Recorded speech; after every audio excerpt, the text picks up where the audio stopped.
time of war. Some peace in a time of war. Some peace in a time of war. Some peace in a time of political war. They say that we elect the leader to be forward and make decisions. But I never heard the policy and war discussed during an election. It seems that war is something over which people have no prevention. But the people want it anyway, and so they elect some destruction. And peace in a time of war. Yeah, some peace in a time of war. Psychology is really good. Psychology is really good. And we have to look at psychology that's real in our neighborhood. Some people say, why do y'all go through the lessons in the format that we go through the lessons?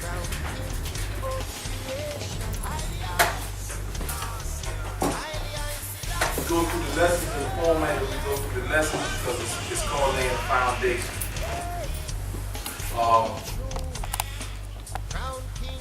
And thinking about that child,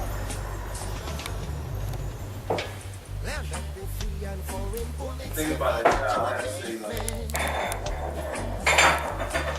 it's a mixed emotion because what happens is one child died a long time ago, but nobody really paid no attention. And because that child had died a long time ago, he can't reclaim the child. Or you could look at it this way, that a child was dying a long time ago. And people suffering from death. And nobody heard it cry. In the lesson, we say that there's a foundation that has to be laid. People hear, but they really don't hear. And the only way I like to make it kind of simple is that when you don't lay a foundation, you can't build a house. You got to lay a foundation.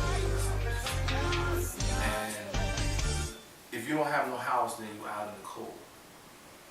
You understand that? Like, then it's a cold world. And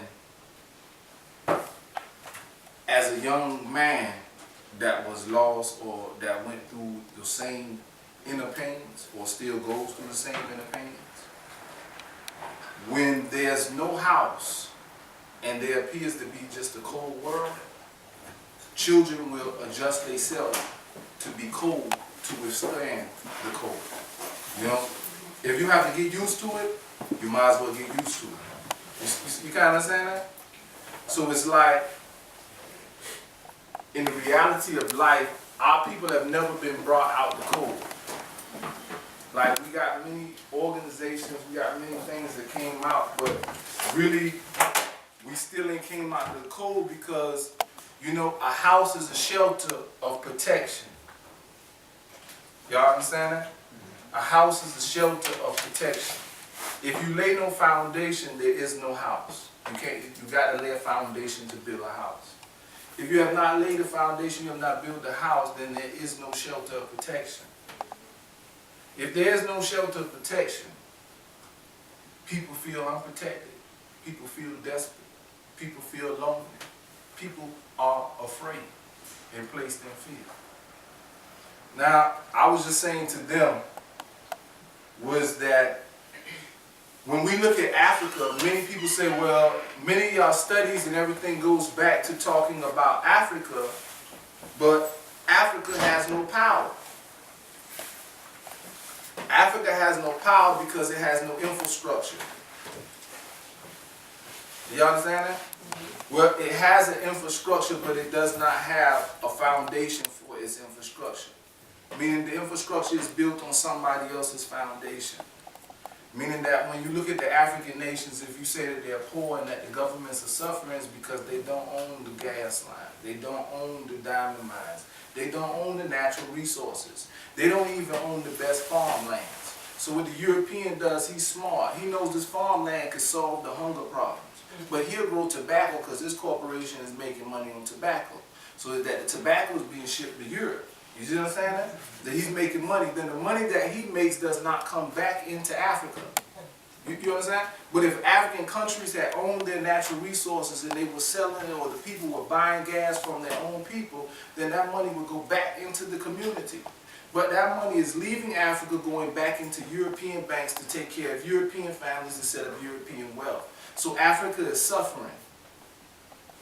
It does not have no power because it doesn't really have an infrastructure, and its infrastructure doesn't really have a foundation. You understand that? The whole thing is an illusion. They say Africa was given independence and the countries were liberated. Yeah, the Europeans walked away, but they walked away in control of everything. You understand that? They didn't walk away. They didn't do nice guy. You see? So that's the illusion that people started trying to do right. They never started to try to do right. They just found the easier way to manipulate and enslave the people without having to be hands-on no more. You kind of understand that? Yeah. After you've broken the people to where they have no choice but to take whatever you give them, that's not being fair, that's not being generous, that's not liberating, that's nothing. That's called exploitation with the veil of liberation. And they never were liberated. So they never got past their enslavements. So many of the times the people adjusted and changed their ways to comply with their enslaver. So many of the faiths and the religions that's in Africa right now have nothing to do with Africa. Africans are fighting right now and killing each other over Christianity and Islam because they lost their foundation. You understand that? Yeah. They lost their foundation.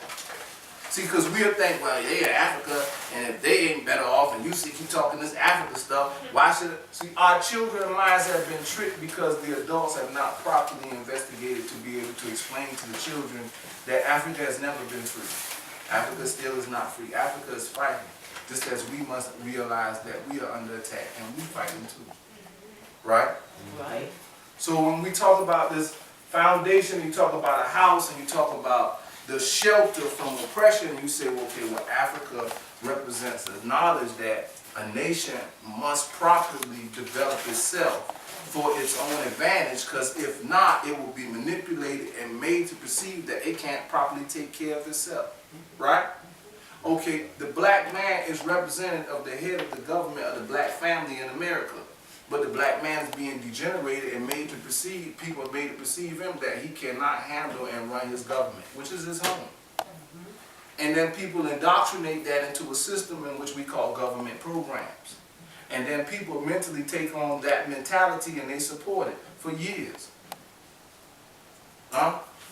Why did we ever allow the people to tell anybody that if they go in the housing authority, if they go in the HUD, that the man can't come around? Why did the mentality of our leadership did not have that as a troubling feeling? Huh? That's right. See, that's a test of I'm going to see how far I can play with your mind. And if you accept this, then I know, guess what? Yeah, I got you. You see what I'm saying? Now I can push it however I want to now. See, so it never was training you to develop a government, a family. The system was training you to be divided. You kind of understand that?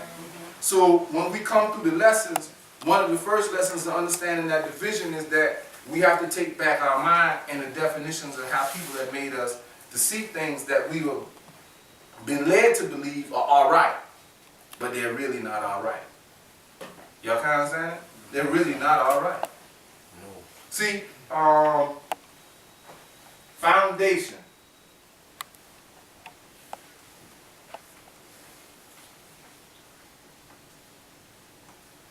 Foundation is, in supreme mathematics, is the square, which is a 4, right? So supreme mathematics is called from the nation of gods on earth. The 5% actually is an organization that developed from under the Nation of Islam under Clarence 13X, who they call Father Allah, some call Puddin. Father Allah, 13X, Clarence 13X, was very famous for supreme mathematics. Supreme mathematics was taught to the people mostly through the music lyrics of Wu-Tang Clan, right? Many of y'all heard Wu-Tang, but they were doing supreme mathematics and supreme alphabet. That's how many people became familiar with what they call the 5% nation of gods on earth. Well, gods and earth, or gods on earth, or gods and earth. But the woman was designated as an earth. Some people say moon, but then it came to the point that they said they didn't like to say moon because moon was considered a dead planet. So they didn't want to recognize the woman as a dead planet, but recognize her as an earth rather than a moon. But still, the moon is recognized in its feminine principle. Y'all can understand that? So that's the nation of God. The nation of gods is called 5%ers. But why do they call them 5%ers? Because 85% of the people are what they call blind. Listen to it, it's three things: blind, deaf, and dumb. Right? 85% of the people are blind, deaf, and dumb. 10% are trying to keep the people blind, deaf, and dumb. That is what people have designated as called the Illuminati. Right? That's the 10% that holds the whole world down. That's the 13 majestic families, from the Rockefellers to the DuPonts to the, you name it, it's the Rothschilds, they're there. And they've been going through a process, and they're manipulating media, education systems, and governments to keep their position of power, regardless of the spiritual atrocities that happen on the planet. Listen to what I'm saying now. Regardless of the spiritual atrocities that happen on the planet, for their economical power and control of the power, they will lead the people astray just to maintain a position of power. You understand that?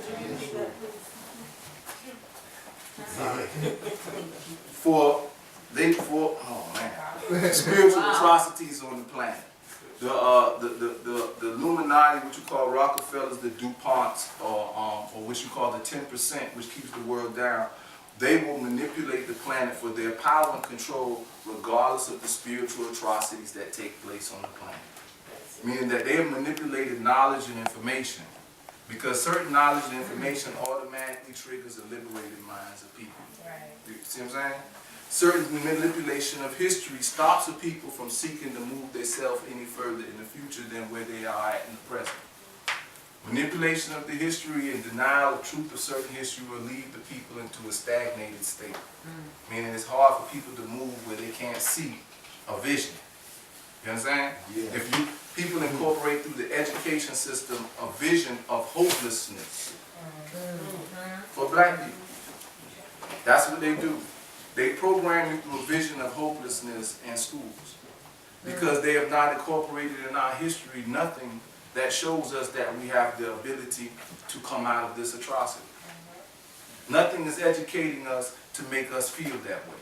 When we find a piece of information that makes us feel like we might have a chance to really define ourselves or be free, black people run and they grab hold of it, because that means we're really desperate. Right? So that means we're really wounded more than what we really understand. And then that means really that people are not talking the way we're supposed to be talking about the mental wounds. Foundation is number 4. But in supreme mathematics, the number 4, I do the numbers. 0 is Cypher. But Cypher is C-I power her. It's an acronym. It's a code. Cypher is C-I power her. That's 0. Because the 0 represents like the circle, 360 degrees. Well, he says C-I power her. So C is an ability. The C is a certain form of knowledge, and there must be light to see. But I power her. Power her represents the feminine principle. The feminine principle represents my nature or your nature. Because you have to power the mother to give life to the child or to give birth to that future, right? So that's your cipher. That's our circumference of our existence. Because you have to empower the nature. What's the truth of nature? The truth of nature is God, right? The God essence. So 0 is cipher. 1 is knowledge. 2 is wisdom. 3 is understanding or overstanding. And 4 is culture. 5 is power. 6 is equality. 7 is God. 8 is build and destroy. And 9 is born. 9 is born. Now, you could take this mathematical cipher, and if you're studying the Kabbalah, if you're studying the numerology of the Bible, if you're studying numerology in general, you will find very amazing is that if you apply this mathematical code, that you'll find a lot of answers. Now, some people think Clarence 13X just kind of came up with it, but you have to understand, like the brother said at the beginning of the Cypher, there's many things written in your genetical structure that are supposed to be here at this point in time. And that's why we have to learn the appropriate foundation building and building of a structure so that we can protect that creative essence that's in the children so it can be awakened and not put to sleep. Because if it's put to sleep, if that true nature that comes in this world through them is put to sleep, see, then at that point in time, they feel that death on them. So that world becomes cold. So that means we didn't properly protect them. So then they start developing their being based on survival. You see what I'm saying? And then you can't rationalize right and wrong. I listened to a juvenile case from Savannah. And in the juvenile case, the boy, mother was on dope, did all type of stuff. The father was abusive. The father dipped out of the family, all kind of stuff. Molestation happened. Everything what you could think as a child happened. And then they got this boy in juvenile and they saying he still knew the difference between right and wrong. I said, well, how can they say that? This boy has never knew right in his life. How do you expect him to rationalize that there's a right in this world? The only thing he can rationalize is survival. He's going to, that's where he's been at. But the system, that's not where they're at. So the thing is, well, who put y'all in power that y'all could just ignore all of that about that child? Huh? That's right. Now, where's the structure to protect that? Ain't none. You know what I'm saying? Now, we can talk sovereignty, but where's that one? Who was supposed to be there to protect that child? Huh? See, the structure ain't really being set right. It ain't being really put in place. So, you say the first foundation is knowledge. The first foundation, the first component of the foundation is knowledge. Because guess what? Even if the adults choose not to do what they're supposed to do, if you educate the children that there's more that has been done, eventually they will come to that level to do what needs to be done. Supreme mathematics, when we say number 4, the square, is foundation. And you say you stand on that. So we say we stand on our 4 L's. Love, life, light, liberation. Well, to make the 4 L's clear, we use an analogy for business. And we said that when you're talking about business, trying to get your business to come to life, you got to build a following. Meaning you got to get a love. Because if you don't get no love, your business can't take no life, right? So you got to get love first for there to be life, right? So when we say love, we use supreme mathematics, right? When we say love, we use supreme mathematics because it's your foundation now. Because your foundation is the key to you building your house and your structure. When we say love, we use supreme mathematics because love is the letter L, which is 12. the 12th letter. So when we say love, we understand not just the European has taught us love. See, because there are a lot of times we look at love through how the European taught us and we just think romance and just giddy. But see, love is actually when knowledge and wisdom come together. Right? That's love. That's love. So a people with knowledge of themselves, right? A people with knowledge of themselves that apply this knowledge are truly showing knowledge, are truly showing love. A people who are in denial and do not want knowledge of themselves. Listen now, okay? It's going to change on you because I'm kind of setting you up. A people who don't want knowledge of themselves. And they don't even want the wisdom to apply the knowledge of themselves. Right? They have no love. So you would say, what will make you don't want to have love? Like that, because that's not humanly rational. Right? That's not humanly rational because everybody wants love. So now, like, if we really just change Let me say it again so y'all keep up with me. Remember we said if you're on a battlefield and your enemy on one side of the battlefield and you on another side of the battlefield and the enemy describes the battlefield, the enemy would describe the battlefield from their advantage, correct? So their description of the battlefield cannot be your description of the battlefield, right? Because if you use their directions, you're moving into what's their advantage. So you say, okay, well then we won't use their advantage. We'll use what is our advantage, correct? So in the process of doing our advantage, one of the principles of Kwanzaa is self-determination. Or what you would say actually is self-definition or self-defining. You define yourself. See, because we have not been able to define nothing as we are considered slaves in the system. Somebody has defined everything for us. Everything that's wrong, health-wise, mentally-wise, and they've described everything for their advantage. So when we come into knowledge and we go to school, we get to learn to read and write. We're supposed to get our school abilities of basic education and come back and go back through the system and redefine it for our advantage.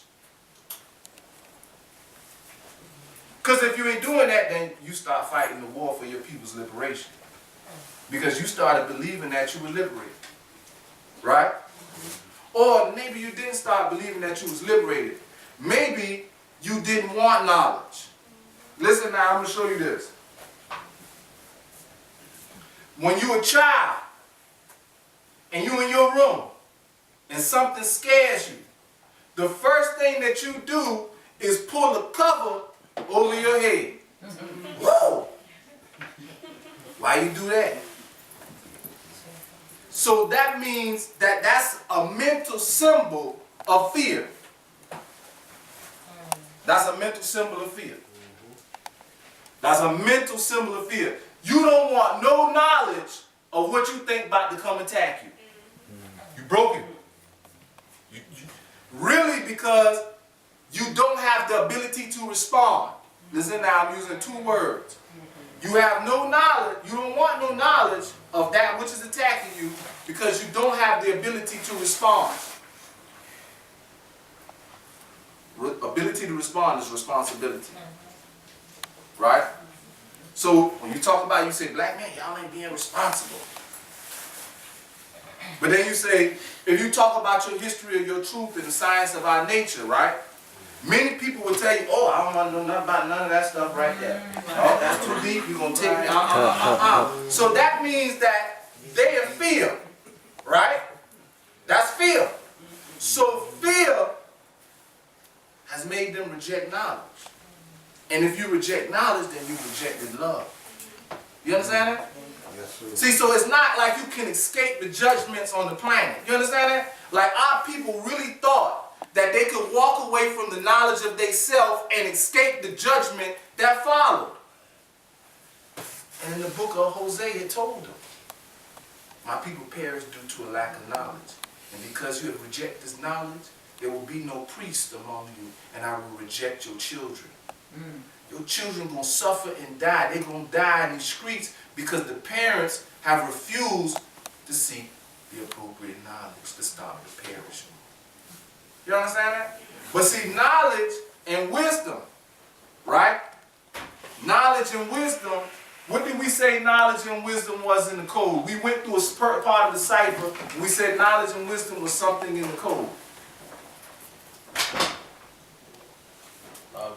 Knowledge is 1, wisdom is 2. Right? Knowledge is 1, wisdom is 2. That's a 12. That's love, right?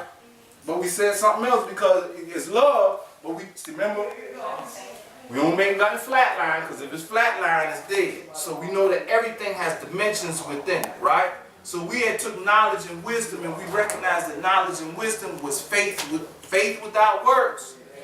So we knew that if you have knowledge but yet you do not apply that which you know, then it is. But if you have no knowledge and you can't apply that which you know, so then if you just got some faith, right, but you really don't know what you got faith in, but you just got some faith, right? The people just got faith, but they don't know the work, so they can't apply nothing which they know, so we still in the dead state. You understand that? We got some strong faith, but we don't know no works, right? And we have no knowledge even of what we really have faith in, right? But we got strong faith. Like, and that's why it comes to really coming to the truth of understanding your faith. Because in Black Messiahs, remember we say we do universal studies. So we don't knock nobody really faith. We don't really knock your faith. We say what we'll do is we'll help you build on the foundation that you have started for your life. You can understand that? Meaning that there's so much more. Right? I come to give you life, but I come to give you life more abundantly. So it's like you can have a faith, but there's so much more because you ain't tapped into the abundance. Right? So our people know that things has been limited because we ain't really tapped in yet. All right? So we say, okay, well, how we tap in? How we tap in? Well, let's look at this first.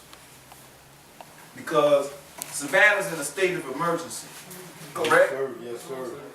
Now ho. I like that now. I'm gonna say it again, boy, watch it. Savannah's in a state of emergency.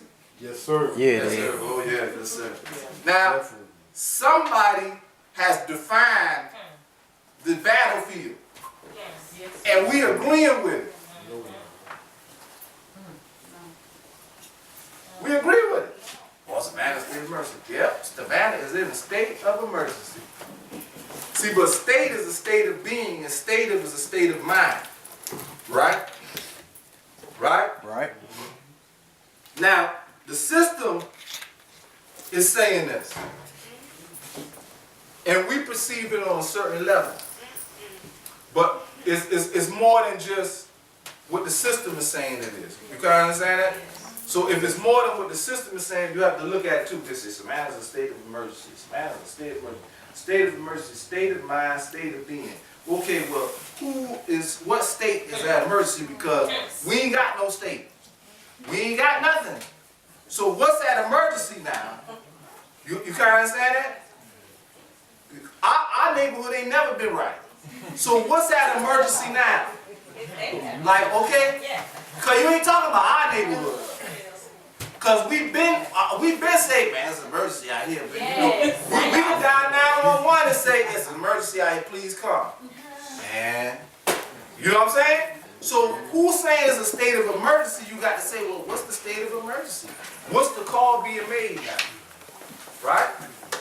What's the call being made? Because like we kind of miss it, and it's like 1 minute we be there, because we like to say, well, we go to conspiracy theories, boy, this is another duck, and then, man, it's a state of emergency, and Savannah Georgia's on a state of emergency, and yeah, but whose state is under emergency?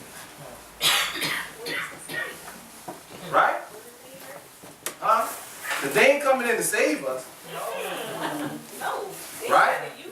They ain't coming in to save us.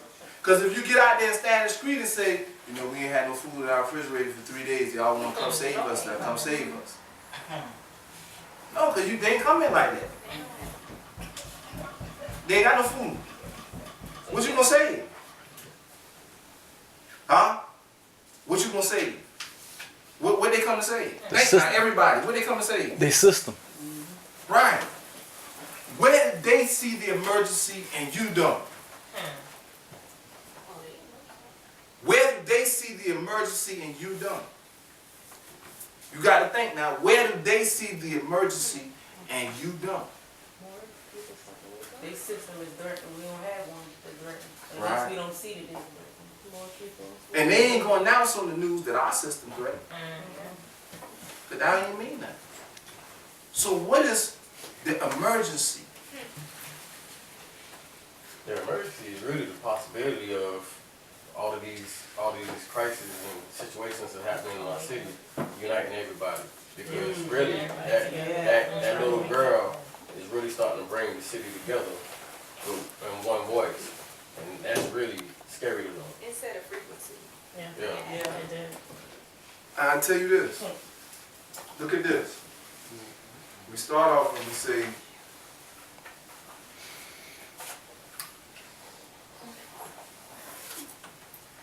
you got one young, and we don't know, I can't say we know, because it could have been a police officer could have walked through the people's house and shot in the door and that baby got killed. We don't know who did it. But we just assuming that it's one of our own. And so what we say, well, one died a long time ago because there was no foundation or there was no shelter to protect them. So they became cold. So in our neighborhoods, we have forgot that if we allow that reality to take birth, right, that there's an outcome, right? So if this outcome comes, you know, like we have sanctioned the first child that was injured. You understand that? We'll think that the call of justice would be to sanction the first child that was injured. You know what I'm saying? Clean up the neighborhoods. Stop getting them boys off the streets. Lock them up, right? Right? Because now we think that's the answer. Correct? I mean, that's how I'm just saying, that's how we feel. Like, because, you know, people be like, man, them boys out there like that, I feel a lot better, you know. That's how people say it. But that's not, that still did not solve what created that reality. You kind of understand that? Yes. That still did not solve what created that reality. And when you deal with, that did not solve what created that reality, when you go into your science, got to go into the science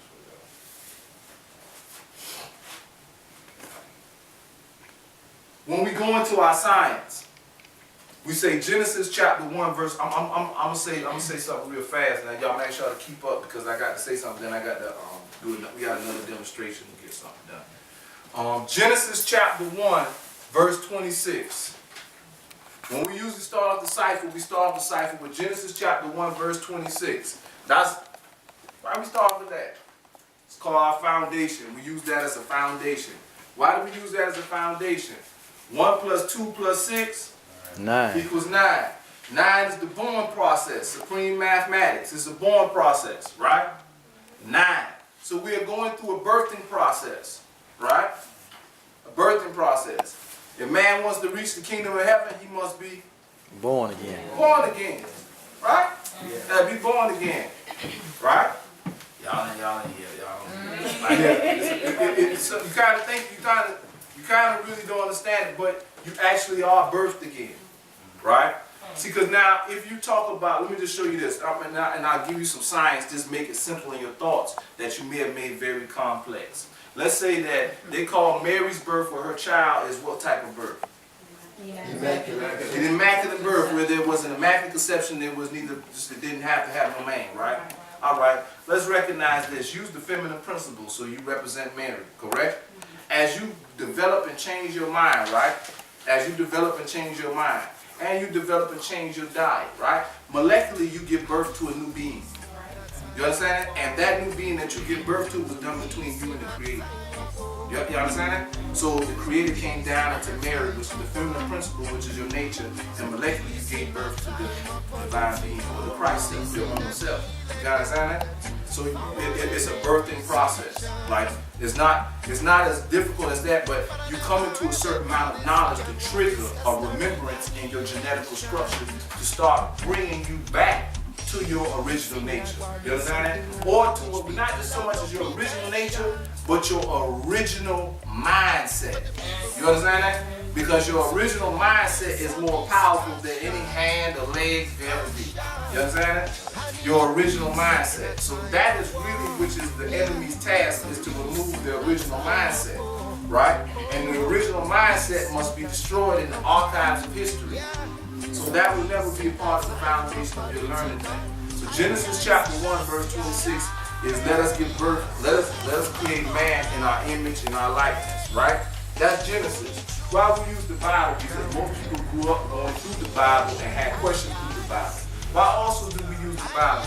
Because the Bible is an African book that has been stolen, plagiarized, and been placed in many different forms, but the truth is in there, right? Yeah. You're just going to have to use your African keys and you're going to solve what the message is, right? Why do we use the Quran? Because the Truth in the Quran is another African book that's been stolen and been plagiarized and created in many different forms, right? But if you use your African keys, you can solve the mystery that was written in it, because the people that were responsible for all of these books, or both of these books, were African people, which was indigenous people of the planet, who provided information of the indigenous nature of man. You understand? Because they weren't just writing, they were trying to write the truth of your nature in connection with the Creator. That's all they were writing. Genesis chapter 1, verse 26, let us create man in our image and our likeness.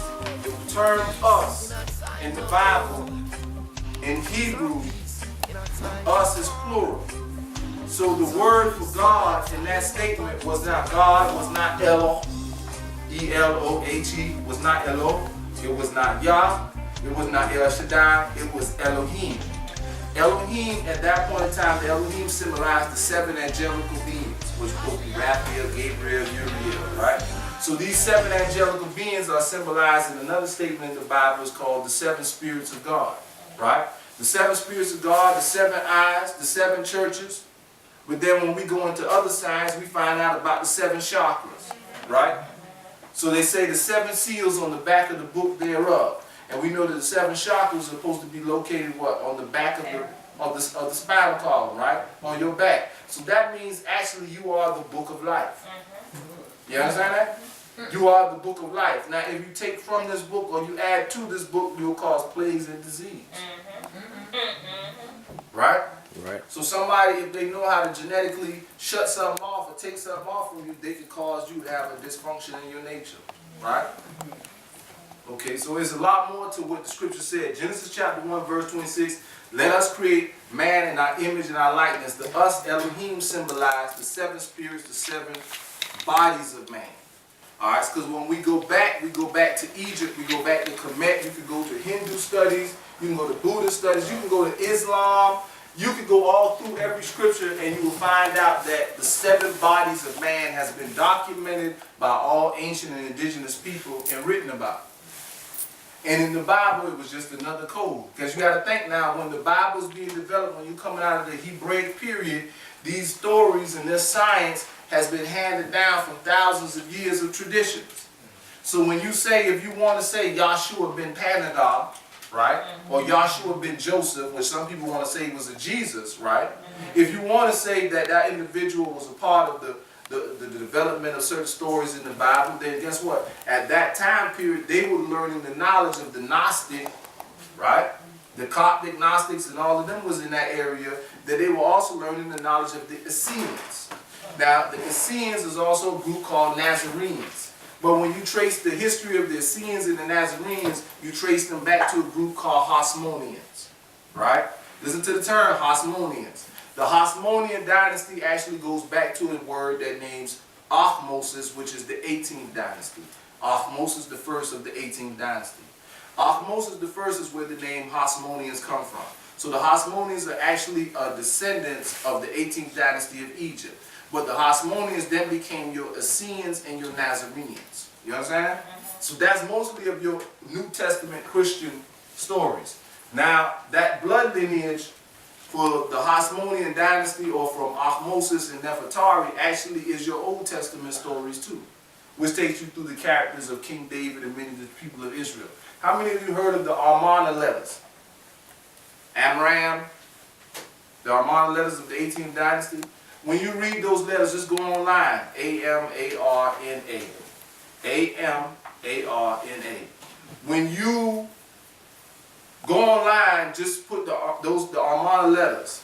Now you're going to find out that all through what you call Palestine, the Canaanite lands, all over, you're going to find that these letters is documenting leaders, kings that lived in what you call Jerusalem area, all the way up to Iraq and Pakistan, writing letters to Amenhotep IV, Amenhotep III, as the king of their land, asking him for support because people are violating the land. So you say, well now, if you got these letters and they're showing that the people that were supposed to be in Israel at this point in time were really under the rule of an Egyptian king, then you really ain't telling us that Jerusalem was really Egypt. You gotta say that? So now when you go to the story of Moses and the people supposed to be fleeing out of Egypt, running into Jerusalem or running across the Red Sea is a misnomer because now, historically, that don't make no sense. That's right. Because then that means historically they never left Egypt. You can understand that? So how you flee from a government and run to the same place where the government that's in power at that time still rules. So what happens is that's a psychological trick. That's a psychological trick. That's the beginning of one of the first elements of trickery against black people to really start to degenerate in how they visualize themselves. Because what happens is we look at that everything inside of Africa is a part of what they call the Pharaoh, right? So you think, okay, well the Pharaoh people were the wrong people and that they people were in violation, right? But the people that left out were the good people. So now what happens is when we get this lesson, we start looking at everything that's behind in Egypt or in Africa as though they were pagan and that they weren't in line with God and that they didn't worship God. So now the element of black people being in line with God from the beginning of time has now been cut off in the psyche of the children, that at no point in time have we ever been in line with God, and we always been on the wrong path, and we always been the bad people, and ain't nothing changed, and now we enslaved, we done gone through slavery, and we done gone through the suffering, and these people rule the world, and we ain't gonna get it together because we ain't got together all these years. So it's a hopeless visualization that's being developed, but we really don't see how deep the programming really runs, because like, I try to really express all that, but you don't really know after years of programming a mentality, it really does not know to express it as wrong, it just sees it as a certain type of way. So they're not going to express that this is bothering them or that this is wrong because they don't know to express that. They're looking at everybody's mentality saying, well, this is the way it's supposed to be. So people come back, well, I can't tell that it's bothering the kids because they never said nothing. How they know to say something? There's no other visualization around them to compare. Right. Right? Right? Right. So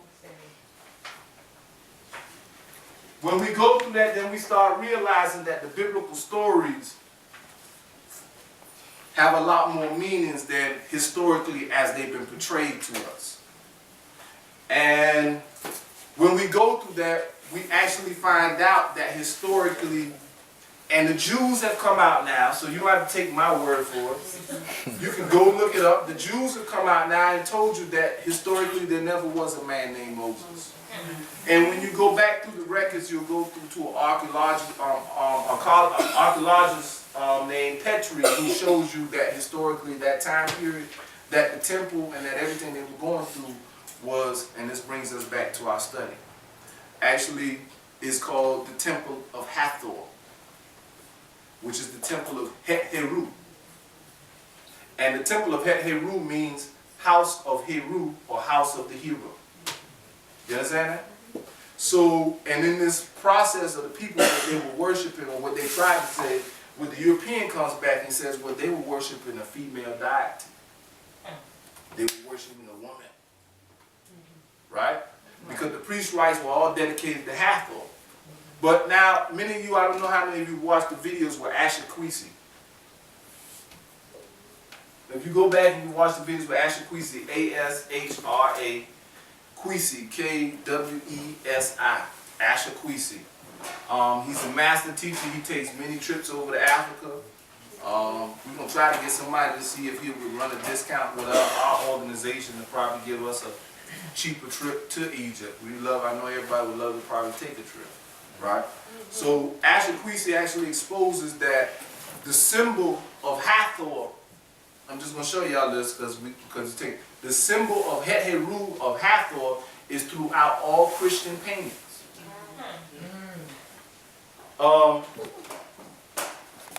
Every time they show you the Christ child, if you look at it, every time in most of the paintings in the picture, they show you the Christ child, they show you the Jesus, they show you him in a manger, right? They show you him in a manger, but they show you a cow always somewhere looking over with the little horns going up. Now, many of us would see this in the paintings and the pictures and really don't pay no attention. But as you learn that this was a symbolical symbol for the cow was symbolic for Hathor, Het-Heru. So now that meant that Het-Heru, listen now what I'm going to show you now, because is they're doing science in a sense, but they're doing historical things, but what biblical things were written, many of them were astrological signs, prophetical, that people later on displayed in certain forms but never had really understood, right? Het-Heru means house of the hero. Kind of with me? House of the hero. But when they draw it with the manger and with the Jesus, with the star, the manger, the birth, the star, right? The star that leads them to that. Now, that's a whole lot of science. But that science is actually a metaphysical science of the body as well as an astrological science. Now, what I'll explain to you, I'll say this. Many of us say, okay, I'll just ask you a question. What age do they say we're in right now? Most people say we're in the age of Aquarius. All right, what's the symbol of Aquarius? Water bearer. Pouring the water, right? All right. When a woman's pregnant, when the baby about to come, what do they say is going to happen? The water breaks. All right. Now, at astrological times in the scripture, when we're going through new ages and changes, they always talk about flood, right? So that's an astrological change. Actually, when you do the date of the flood, or when they talk about the date for the flood, there's only one place in the date for the flood, but it's not correct. It's a code. Like the flood is 9 months. Y'all know that, right? Did y'all know that? The Noah's Ark, when you do the mathematical equation of it, it comes out really to 9 months. Just do your math on it. It's 9. It's a born. It's we talking about the birthing process, okay? But when they do the flood story, you go to it, and the flood goes to Aquarius, which is the birthing process. But Het-Heru, house of Heru, right? House of Heru represents like the Mother Mary. You know what I'm saying? Het-Heru is Hathor. She's the Aset. She's, because, let me say this. Het is house like Bethlehem. But we thought about Bethlehem as a place, right? But Bethlehem is house of Ham, or house of Bethlehem. Bethlehem is, but it goes to Kim or Ham. But Bethlehem was actually represent the house of Ham, or the house of Cam or Kim, the black house, right? That's where the child supposed to be born at, correct? Okay, but then actually it says that he come from the city of Nazareth, right? All right, but Nazareth was, historically, there was no place named Nazareth, okay? So what they're talking about when you start dealing with these birthing places, you're talking about the place and time, you're talking about astrological and science, all right? So let's deal with the science, because Genesis chapter 1, verse 26 says, let's create man in our image and our likeness. 7 bodies, seven stars, right? Yeah. What happens is we put your 7 bodies as spirit, soul, mind, emotional body, astral body, life force, and your physical body. These are your 7 bodies. Let us create man in our image and likeness, represented by the 7 Elohims, or Elohim, 7 bodies, 7 spirits. Now, when we talked about a birthing process, because I want you to see, I don't want you to flatline, so I want you to see it in metaphysical and dimensional. When we talk about birthing process, we talk about astrologically, they had the painting where they always showed you the cow, Hathor, or Het-Heru, or the cow around the Christ consciousness. Kind of with me? Now I want y'all to stay with me, because we also still at state of emergency. Check. Y'all with me? Yeah. All right, because we still at state of emergency. Whose emergency is it? All right? Because do you know the science for your own truth? All right. All right, so in what we call astrologically, you say, well, we're in the age of Aquarius, the water is breaking. There's a birthing process starting, meaning you're coming into a new age of influence, right? You're coming into something that's coming into a birthing process. So when we say that the physical nature is the feminine, right? The physical nature is the feminine, right? So this physical nature is the feminine, but this physical nature would be the temple. This is the house, right? The house of Israel, right? But this is also the house of the hero, correct? But the house of the hero will be activated at a certain astrological time. Go ahead. The house of the hero will be activated at a certain astrological time, that birthing process.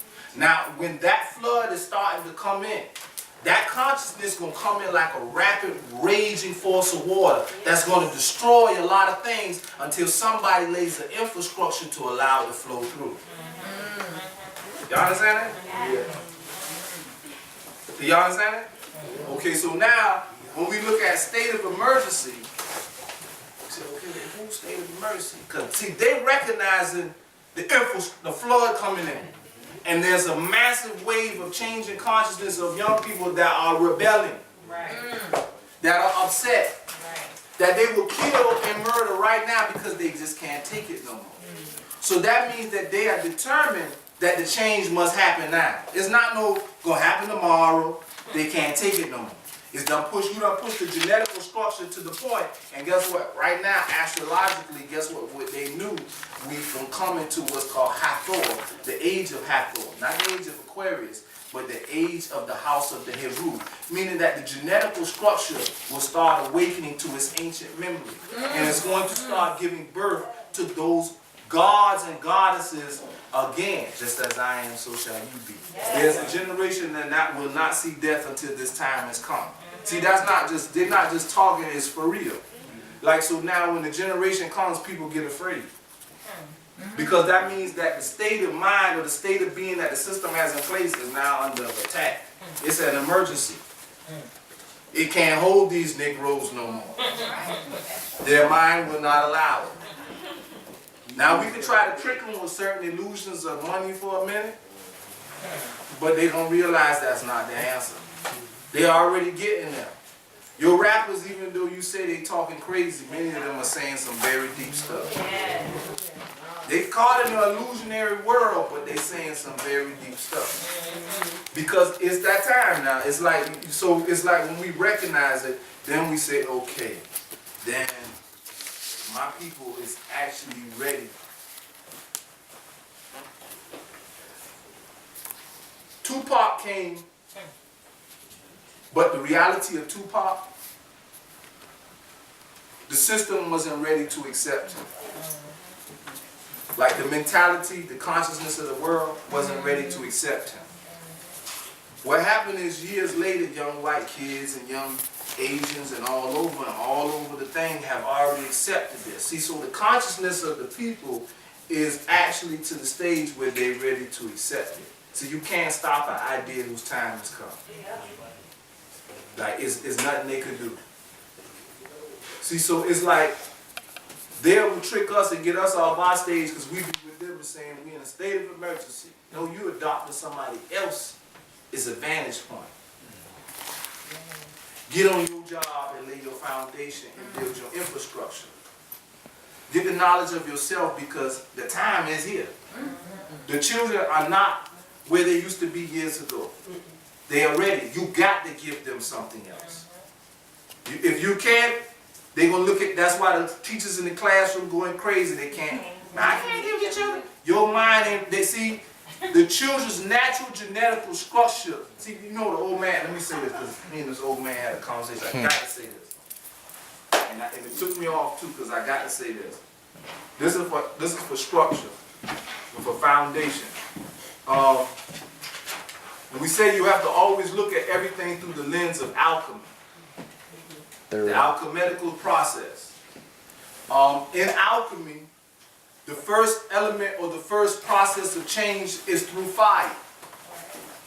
You understand that? Check. But one of the highest laws of alchemy, understanding the highest spiritual fire is the first law or the first principle of nature, which is all is mind. The law of mentalism. The law of mentalism, all is mind. The law of mentalism, all is mind. Now, in understanding building your infrastructure based on knowledge, right? My people perish due to a lack of knowledge. So when you say you're building your infrastructure first to educate your people to operate in a governmental capacity, but also to educate your people to protect their spiritual consciousness and allow it to grow. You know what I'm saying? So you're building an infrastructure and a foundation to do that. The law of mentalism is all is mind. To change something, you must change the vibration.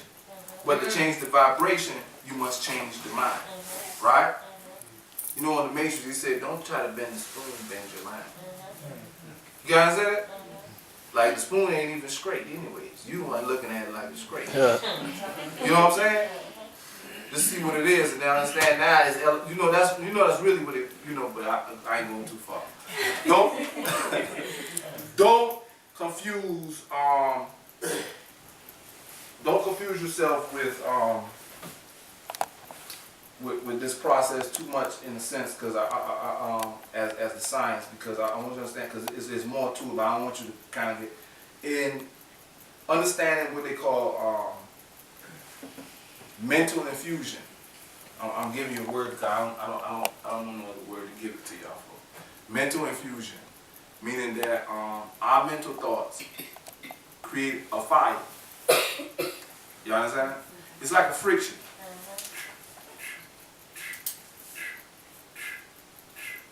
So, and I was talking to the elder, Mr. Ned, and he said, bro, you've been reading the bylaws for Black Disciples.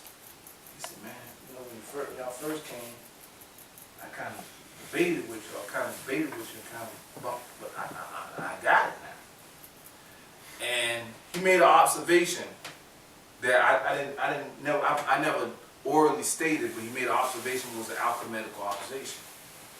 And he said, it is all about just creating the conditions. See, like, you have to create the conditions, because he said it's like fire. See, nobody can create fire. You create the conditions and fire just appears. You understand that? Like, but I want you to see it alchemically, because when he said it, it was very amazing to me.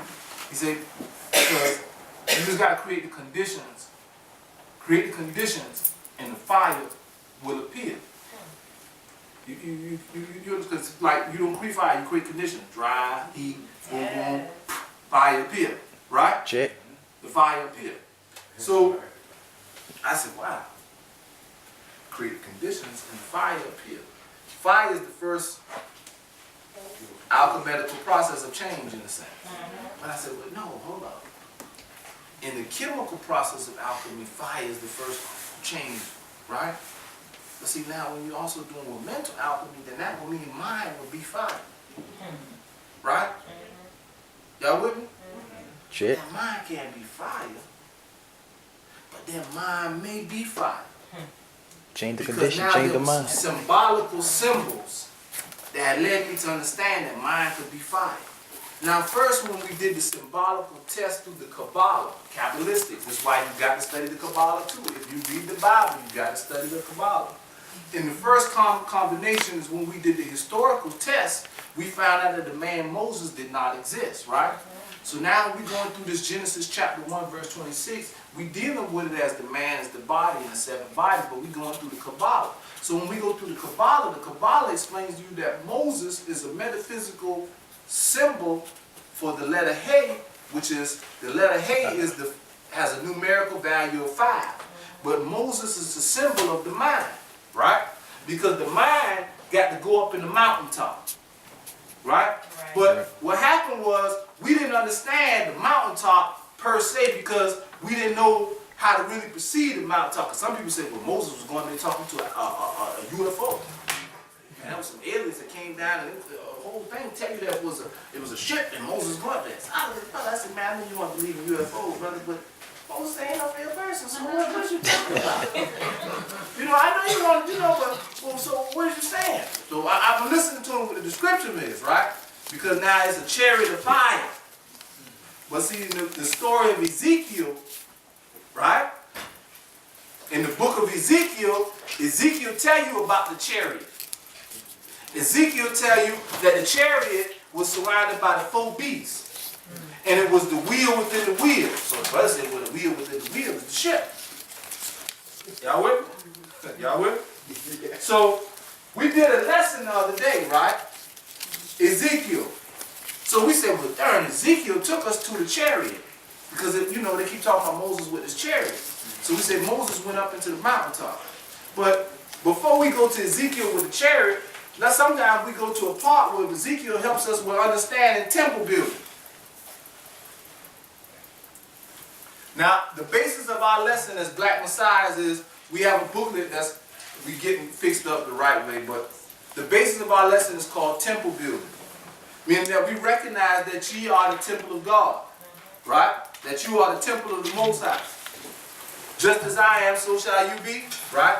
I am that I am, right?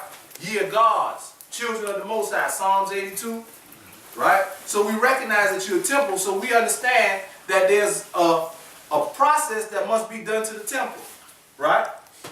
But we also know that if you're the temple, that means that you're royal, right? But you royal because you're the house of God. But you have to also overstand your priesthood. Because the only people that keep a temple is the priests. Right? So a lot of us, you know, we want to be royal, we want to be rich, we want to be luxury, but we don't want the priest side, right? So everybody like, if life can get better, I could be rich and I could just live how I want to. But our people understood there was a reality in the being, right? There was a reality in the being. And the reality in this being had been taught all over the planet. Because you really can't find a priesthood that's not related to royalty. You can't. It's called the kingly priesthood. In the book of Peter, they said you are a royal priesthood, right? You are a royal priesthood, a peculiar nation, a peculiar people, a peculiar generation, right? So now they said you're a royal priesthood, so when we go, we say royal priesthood. We understood the royal priesthood symbolizes the two pillars, right? Boaz and Joshua. So that means that the royal priesthood also symbolizes that you were the doorway, right? So now when you go through the royal priesthood as the doorway, you come back and say, okay, Genesis chapter 1, verse 1, verse 2, like 7 volumes, right? So you say chemically, fire is the first alphabetical process of change. But you said, well, in metaphysics and in the laws of Tahuti, going back to our ancestors, are Dejavu, Thoth, Hermes, later on called Enoch. In the studies of that, we get the Emerald Tablet, the Kybalion, and it says that the law of mentalism is the highest of all laws. To overcome a lower law, you must use a higher law. So if vibration is lower than law of mentalism.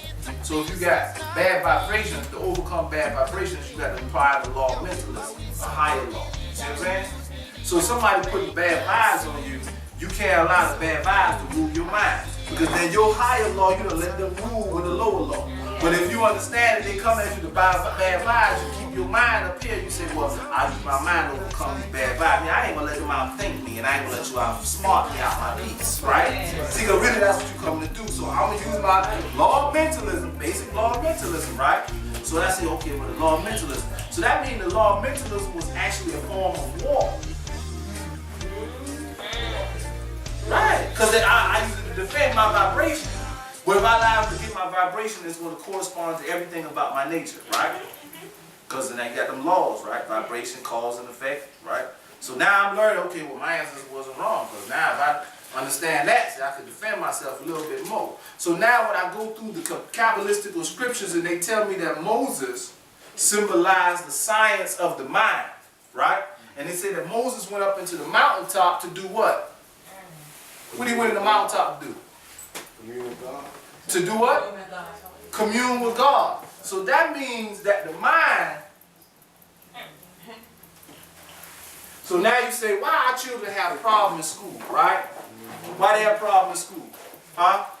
Because the knowledge in which they're trying to indoctrinate them on is not being made relevant to their rise.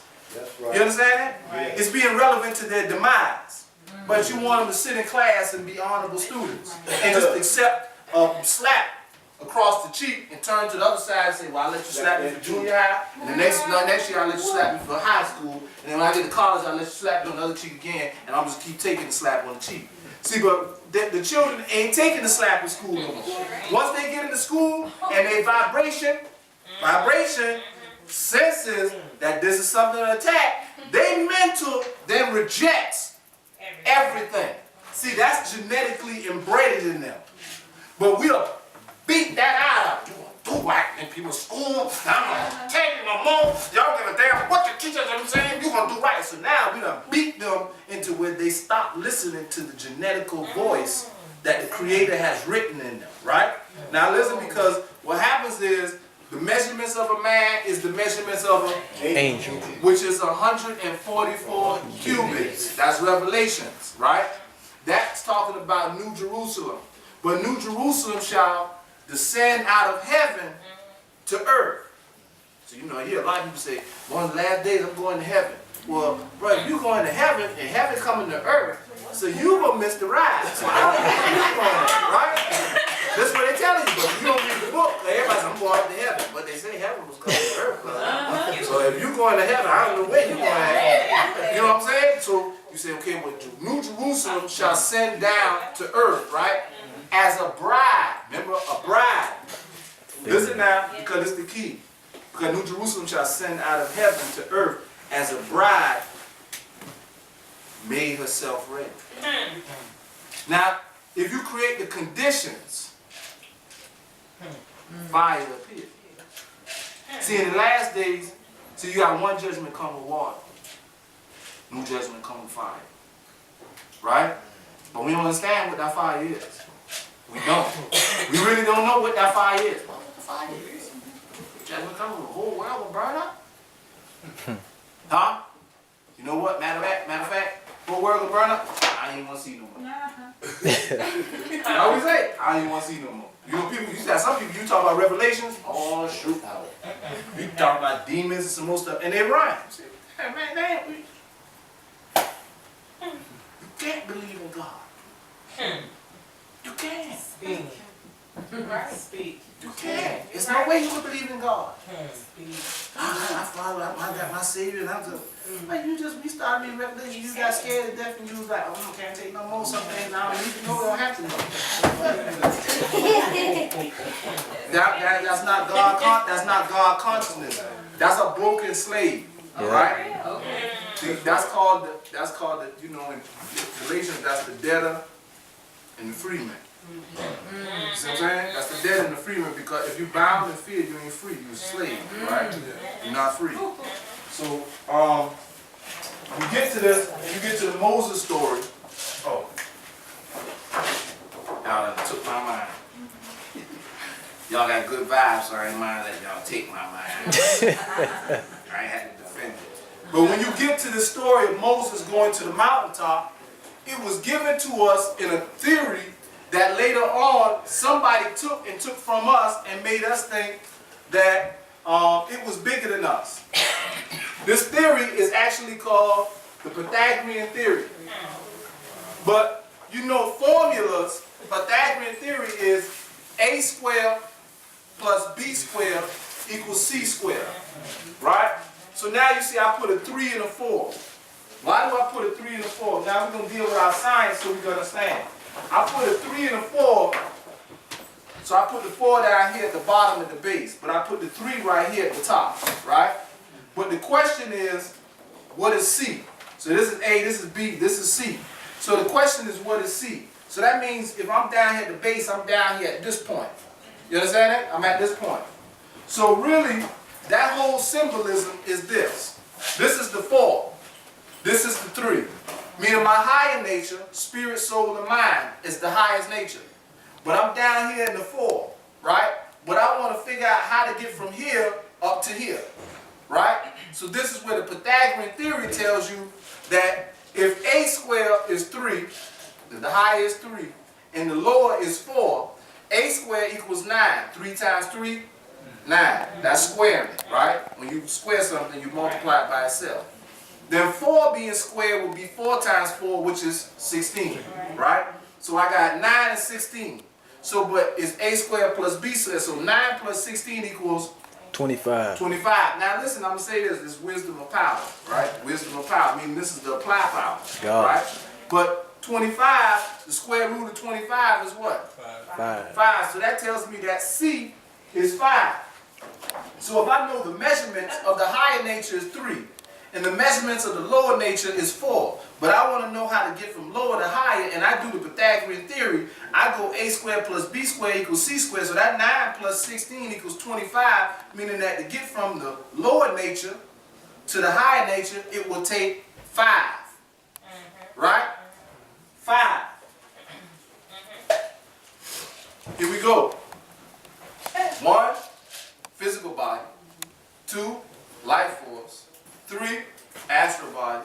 4, emotional body. 5, mind. So for me to get from my lower self to my higher self, it takes my mind. You understand?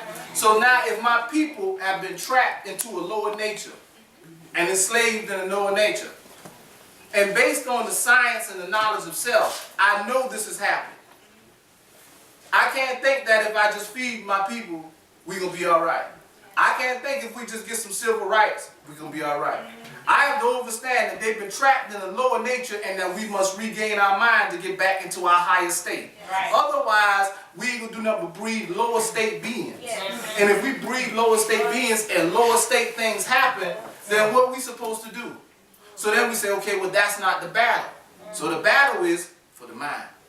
So now you say, well, Moses went up into the mountaintop. So that means that number 5 symbolizing Hay, the Hebrew letter of Hay, which is mind, means that the mind has to travel up the mountaintop into the higher nature.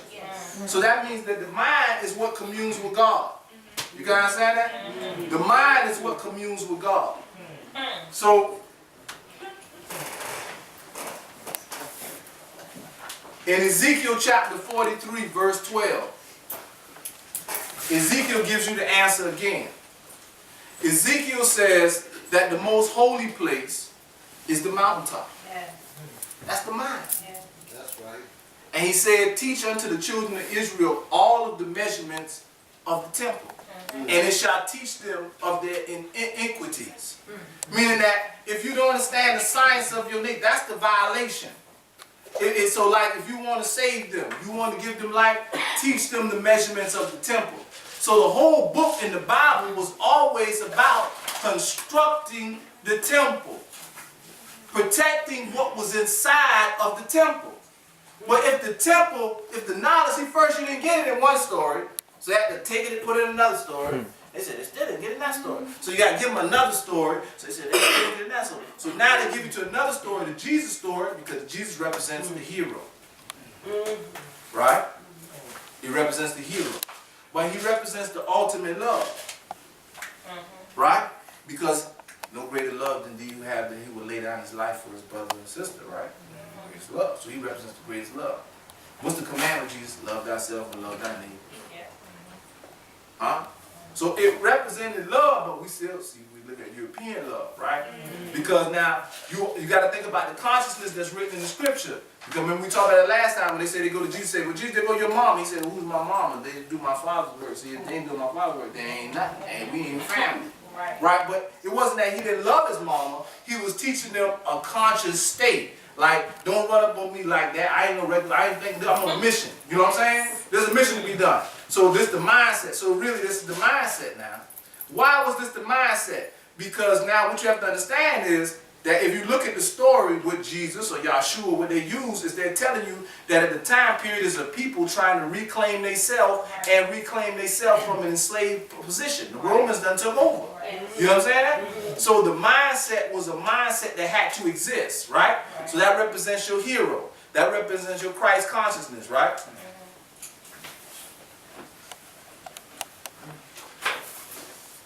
So when you say that represents your hero, your Christ consciousness, we say Heheru.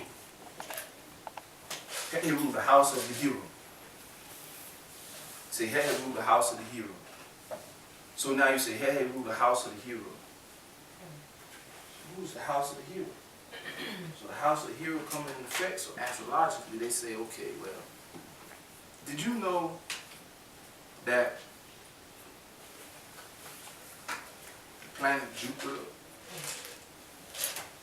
affects your hypothalamus? Did you know that certain astrological things cause movements in your endocrine system? Right? And that if certain chemical reactions happen in your being, it turns on what you call epigenetics or epigenomes. Right? So we don't know this. But we know this somehow because when we say, well, based on the moon, women have their menstrual cycle. And it's 7 days, 14 days, 28 days, right? We know this because when the moon be full, first thing say, boy, there's some foolishness tonight, right? But we know that that moon affect the way people move. The lunatic right? son. Well, our ancestors always told us, like, because, see, we want to track time and dates based on the Gregorian thing. Right. Our people didn't do that. They tracked cycles in Right. nature, right? Like, you track cycles in nature. Let's say, like, it's certain flowers that only at a certain time on certain plantations that you got to plant, right? So nature done already told you that at a certain time period, certain things will harvest. Right. So our ancestors say, well, y'all know we need to always keep up with this because we got to be aligned with this, right? So what happens is, in the scripture, 90% of all of the scripture is talking about moon cycles. 90% of mostly all of the scripture is talking about moon cycles. Now you got solar cycles written in it, but most of it is moon cycles. Why is it moon cycles?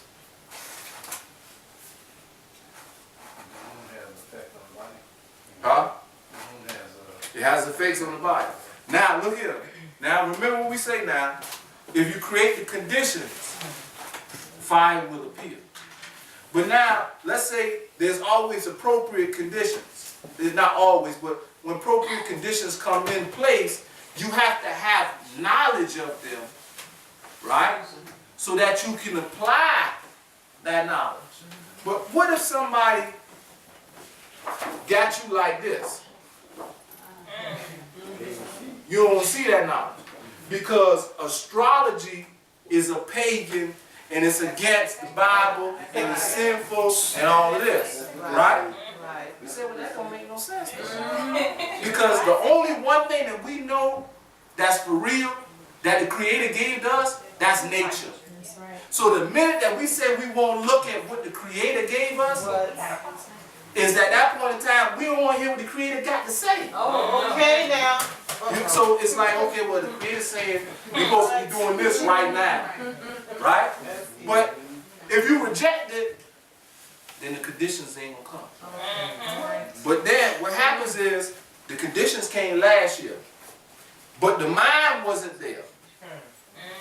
Well, look now, the conditions came last year, but the mind wasn't there. To change something, you must change the vibration. But to change the vibration, you must change the mind. You understand? You can't want for people what they don't want for themselves. Sometimes it got to get so bad that the people willing to try something. You know what I'm saying? Because it got to. Marcus Garvey say, black people won't know themselves until their back is against the wall. You kind of understand? So now, somebody looking at the conditionings that's developing, and they saying, because if they wake up, we got to pull them down immediately. So before anybody really realizes what's going on. You got understand? So let's disguise it now under all of this riot and protest and act like this is what we getting ready for. This is what we building up for, because we don't, but see, because they can send an agent out there and he can act like he with the people. But we don't know. So it's like state of emergency. Nice and okay.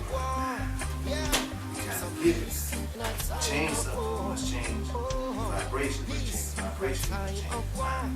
So the mindset is set. People got to a point where they ain't where they used to be at, and they willing to go all out. You know what I'm saying? Willing to go all out.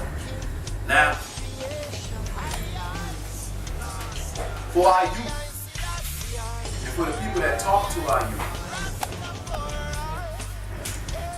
Somebody give me a time before I start to say this. Alright. For our youth, when we say mindset, we have to think about when we talk about mindset, and I want you to be able to repeat this. I want to like when we say that we lay a foundation, right? Love, life, liberation, right? You're gonna have to create that love to give that life, right? But to create that love, you're gonna have to remove some of the illusions of what is love, right?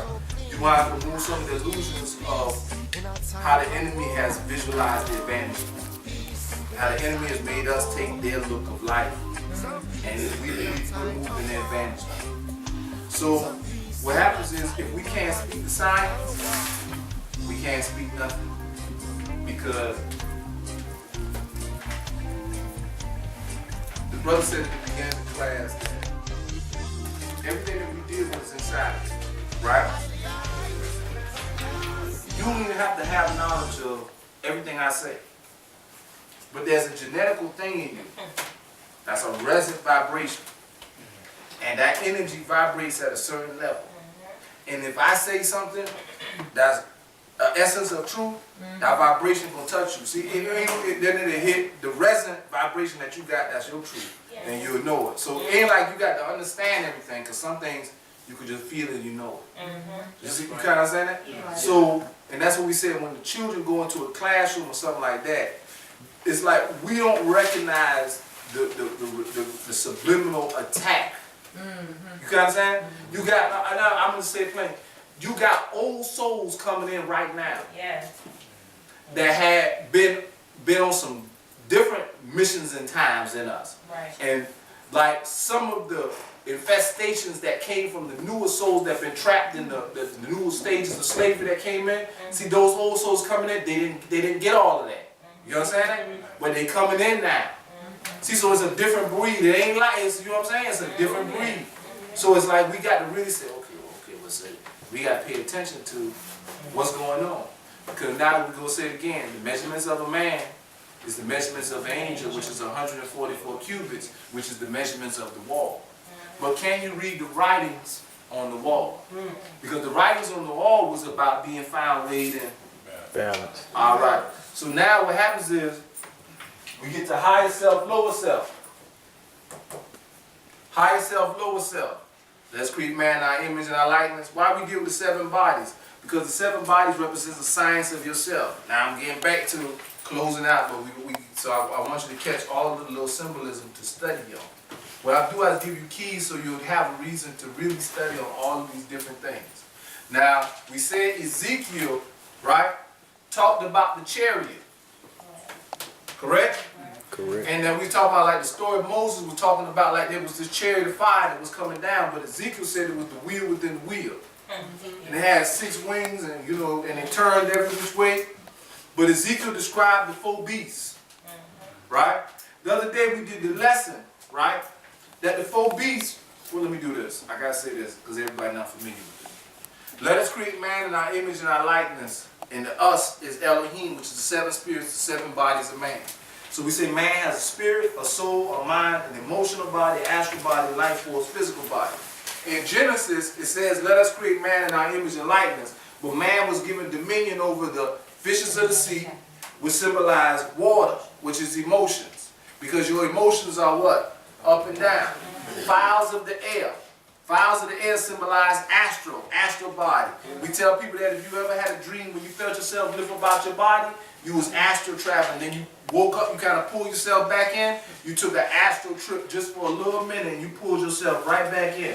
Then you talk about your life force. Now listen, because this is important, because this is the alchemical science, because you are a chemical, alchemical laboratory. So if you understand alchemical theories, you understand the science. So then we say that you are your life force, which is fire, right? In the Bible it says that man was given dominion over the cattle of the land. Listen now, the cattle of the land is a working force. What do cattle do? Till the earth. Till the earth. So you say, well, why would the cattle be symbolized as fire? Because in alchemical chemistry, fire is the first element of Change. change. So guess what? Our people have been broken, enslaved, and genetically broke down, right? So you're saying you got to start a process of change to give birth to the Heru, to the house of Heru. So there has to be a genetical change, correct? Because the bride must make herself ready. So this physical nature is the bride, right? The bride of the Christ, meaning the Christ and the bride, right? But the Christ is your consciousness, correct? But see, in the first alchemical change, you have to use fire, right? Because fire tills the earth. Meaning that when we talk about some seeds fall on bad ground and they can't be things, so some of you got seeds that's going to fall within you, but the ground ain't been tilled yet. So the seed ain't going to produce nothing. So you can get all this information in your head, but if you ain't started tilling the soil, ain't nothing going to happen in you. You're not going to produce the fruit. Meaning the fruit is the tree of life. Eat of my flesh and drink of my blood. Meaning eat of my nature. Eat of my flesh and drink of my blood. Eat of my nature. Correct? So if you're the feminine principle, you first have to start with what is called your life force. What's my life force? My breath and my blood. Why is it my breath and my blood? Because they till this earth. Right? So all of the scientists knew that when you do meditation and you do a change in your diet, you're tilling the earth to be able to produce the appropriate chemical reaction, right? Fire is the first element of change, right? So you have to start the chemical fire within your being, right? Now, if you're eating right and you're thinking right, right? Hold up now. If you're eating right and you're thinking right, you started the chemical reaction in your being. The first process was with changing your blood. I mean, how you change my blood? How you change my blood? How I change my blood? Huh? When you do your meditation, your oxygen, but guess what? Your diet. The priests know that unclean sacrifices can't come into the temple. Check. Hey, the priest knew that, listen what the priest knew, that there was supposed to be no blood and you wasn't supposed to eat no flesh. That's Genesis chapter 4, verse 9. But what happened was the European came back, he flatlined. He told you, well, if we ain't supposed to eat no flesh, ain't no blood. But if I take the animal, if I hang him upside down, and I let all the blood drain out, see, then we can eat it. But is you crazy? You mean to tell me you think ain't no blood in that meat there nowhere whatsoever? Because you held the animal down and you let the blood drain out? Do you understand that? So they took the verse and they said, well, that means you can eat meat. Tell you that, because if you go, you say, let's do this. Let's use the Bible on a basic state. The original people are the people that lived in the Garden of Eden. So they lived the original way. The only thing they was commanded to eat was the fruits of the trees. And it ain't a thing. So that means your original nature, your original diet had nothing to do with nothing, these people saying. But now after your people fell and got broken and were trodden through all type of stuff, see now when you fall and you broken, right, you doing all type of stuff trying to survive. So what they had to do is say, you know what, we're going to have to keep y'all in a certain limitation, because if we let y'all go all the way out, y'all going to destroy this genetical process, this genetical structure completely. So we got to understand that there's certain things that will genetically deteriorate you completely. So we're going to make a food list. Because while we out here in this wilderness running around with things, we got to have some type of limitation to what you eat. But now when you go back to the true biblical history, you find by what they call actually the Nazarenes, or what they call the Nazarites, they never really ate it. They did a vow of separation completely. You find them now in Ethiopia under a name called Batawi, B-A-H-T-A-W-I, Batawi, the Batawi monks. That's the Nazarenes still here.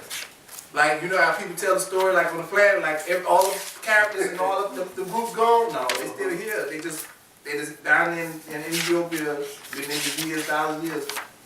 And we think like all of these things kind of stop. But the first chemical reaction is the cattle of the land till the earth. So your breath and your blood. So that means that your fourth body, life, your second body, your life force, your breath and your blood. But then in the Bible it says that then they have the creeping things on the earth, symbolizing that. That's your flesh, your skin, you know what I'm saying? Your creeping things on the earth, this is your earth, your blood. So the Bible actually listed water, fishes of the land, air, fowls of the air, fire, cattle of the land, earth, creeping things on earth. So that's the 4 elements. That's matter. So what happens is matter is actually mother. Because the Latin diction for matter is actually, the word actually means mother. Because matter would symbolize Mother Nature. You understand? And so Mother Nature is really what Genesis was talking about, was your nature, was Mother Nature. Now what would Adam be? Adam would be spirit, soul, and mind. Why do we say that? Why do we say Adam is spirit, soul, and mind? Meaning because out of Adam was drawn a rib. Well, out of Adam became Eve. Correct? So that would mean that now people would say that means that we're talking about a man and a woman. But we ain't talking about a man and a woman. What we talking about Adam would be atom. A-T-O-M. Why would it be atom? Because Adam is energy that can neither be destroyed nor created. The only thing we know that can neither be destroyed nor created is spirit. Right? So the manifestation of spirit is energy. So all energy is spiritual energy. So when we talk about our ancestors, what we say our ancestors, they say that our ancestors worshiped everything and that they were pagans. But it wasn't that our ancestors worshipped everything. They understood that everything manifests as a spiritual essence first. So they seen spirit, they seen God in the rock, they seen God in the water, they seen God in the tree, they seen God in the bird. So they knew not the dirt in the water, they knew not the dirt in the air. You know what I'm saying? Because that taught them to respect that all of this was the intelligence and the knowledge of the Creator. Why would, if I do anything to any of these, I'm disrespecting the Creator. You see what I'm saying? So our ancestors honored and respected everything. And they knew that everything was a message from the Creator. But when the European come in, right? The European come in, he said that means they pagan. No, that don't mean they pagan. You go to your Bible, Romans chapter 8, that means that you have a carnal mind and you have a spiritual mind. The spiritual mind will see spirit in everything. The carnal mind will try to rationalize everything down to a carnal state so that they can do whatever they want. You see what I'm saying? And then think that there's a judgment of God later on, that they didn't hinder God's, like the carnal mind, that he can do anything he wants to do and say, well, I didn't hinder God. I deal with God, God will judge me up here. No, you just hurt God right now. You understand that? So that was a different thing. So when we did, we understood that the higher nature, spirit, soul, and mind, when science represented the neutron, because spirit is neutral. The proton, because the soul represents the proton. And the mind is the electron. Because your mind elects. Right? The movement of the electron is the movement of electricity. Right? You're an electrical being. So all of the energy in your being, your electrical current, your vibrational movement, the wavelengths that move in you is based on your mind. The movement of the electron. So now if the being says that they want to go to a higher frequency, you have to move the electron to a higher frequency. And the electrical state of the being has changed. And that being then creates this electrical state, right? Based on the chemical reaction through the breath and the blood, the conditions are created to where the Kundalini energy. The Kundalini energy, the spiritual energy, the root chakra, the Kundalini energy, the serpent, the serpentine, the Uranus, is ignited. See, if you create the appropriate conditions, the fire will appear. See, so it's like, when you talk about this Kundalini energy, this is the sacred fire. That's that Christ force, that energy, that Kundalini, that's the 7 chakras, right? So when you hear people talk about the 7 chakras, the 7 seals have been opened thereof, meaning that energy awakens. But you got to create the appropriate conditions. Meaning right now the appropriate conditions are coming into place, astrologically and genetically. But our people have no knowledge of themselves. So they're not prepared for the life that is supposed to be given birth at this point in time. So they will not apply knowledge nor wisdom because they do not have love of self. So it's like that you have to really teach the people this whole science of themselves and teach them how important their mind is. So now when you go to the youth, you have to explain to them in basic symbology that if they're operating in their lower nature, they are considered dead. You understand that?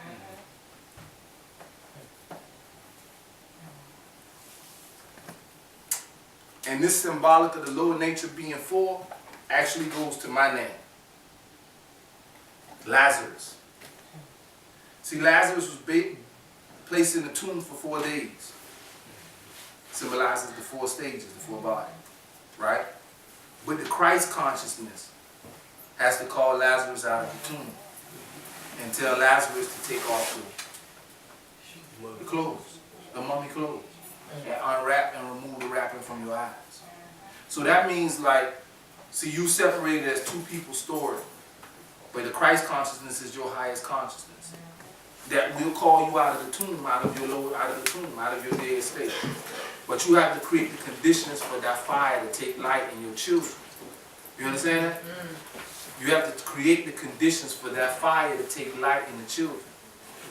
Because they have taught us not to create the conditions. Right? So if we don't create the conditions, listen how simple this is.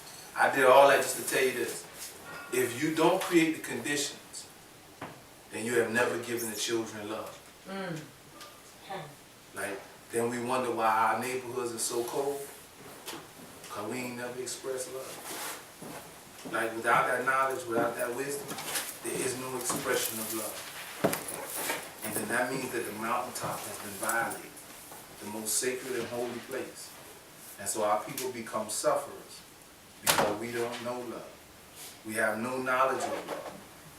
We don't even understand the science of molecularly changing ourselves because we are afraid to gain that knowledge because then we are required to respond. And many of us don't believe we have the ability to respond. And the reason we don't believe we have the ability to respond because we have no knowledge of the power that is within us.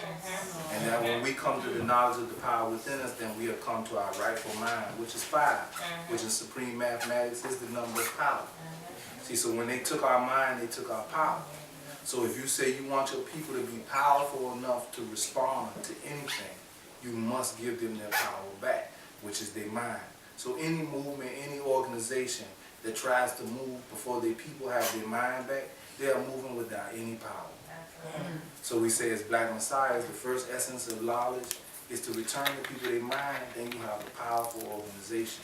If you have one person with a certain amount of knowledge and nobody else, you have no power. You see what I'm saying? Now, in the imagery for the children, just to say this, that we have to do this, I talked to a brother the other day, and actually, he's a rapper, MP, and I was explaining to him the seriousness of our time, and that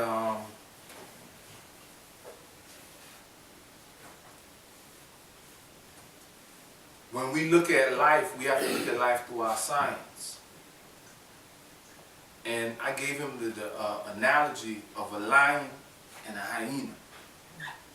Now, a lion is what we all like to say.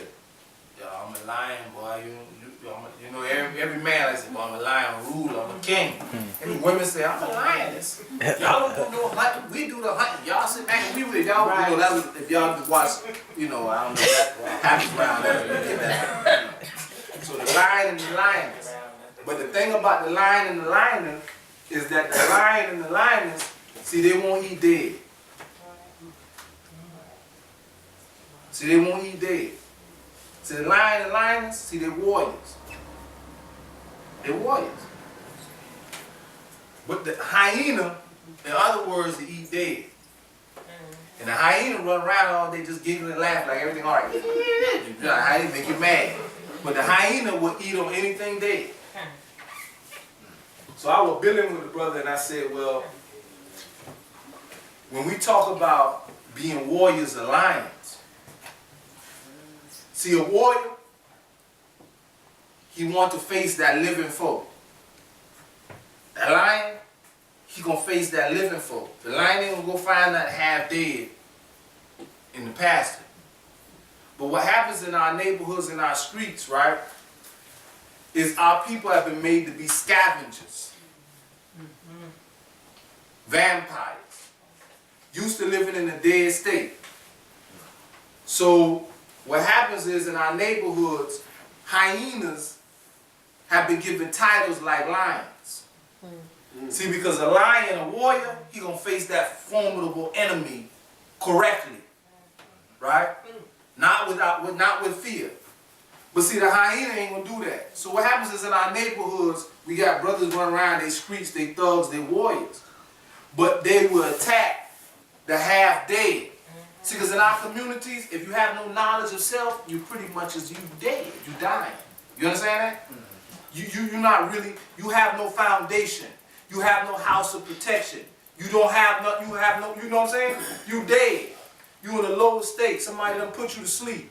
But in our neighborhoods, the hunters, see, because the spirit of the men or in the neighborhoods, they want to be warriors. They want to have that lion feeling. But they've been broke down to a hyena way because they hunt amongst the dead. But if you say, well, the enemy is the real enemy. Well, you know, I ain't got, I don't see that. You know, people like Malcolm X and all that, they kill them people. So you don't want to face the real enemy. Right. See what I'm saying? Check. Right. You'd rather stay down here and hunt amongst half-dead and then trick the people who half-dead, make them think that you's the warrior, and then the children look at this and they think that that's a warrior image. But see, you have to really define the spiritual reality. Say, bro, you hunting amongst half-dead people, you hunting amongst the dead. Go fight you a formidable living enemy. See, the enemy that you really need to go fight, he done killed your population. You around here eating off your people that's already half dead, half dying. So you don't get no victory here. You see what I'm saying? You went and fought the cripple. You went and killed in your neighborhood, that's the cripple.